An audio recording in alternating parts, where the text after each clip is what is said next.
Kidding निकटरे short circuit जोकु एक mini truck रे लागिला निया अल्पके बर्तिले चालक। किडिंग निकटरे सर्ट सर्किट जोकु एक मिनी ट्रक रे लागिला निया अल्पके बर्तिले चालक।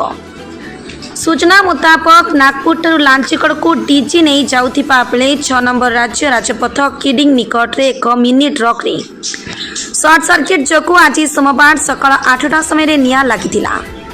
निया लागिपा जानीपारी चालक गाड़ी उपर डेई पड़ते जहाँफल अल्पके से बर्ती जाइए।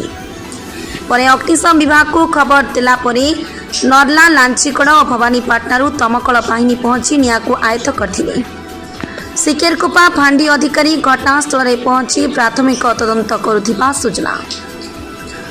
उक्त मिनी ट्रक रे आज सकाळ 8टा समय निया लागिथिबा बेले 9:30 समय निया को आयत्त करथिले अग्निशम विभाग।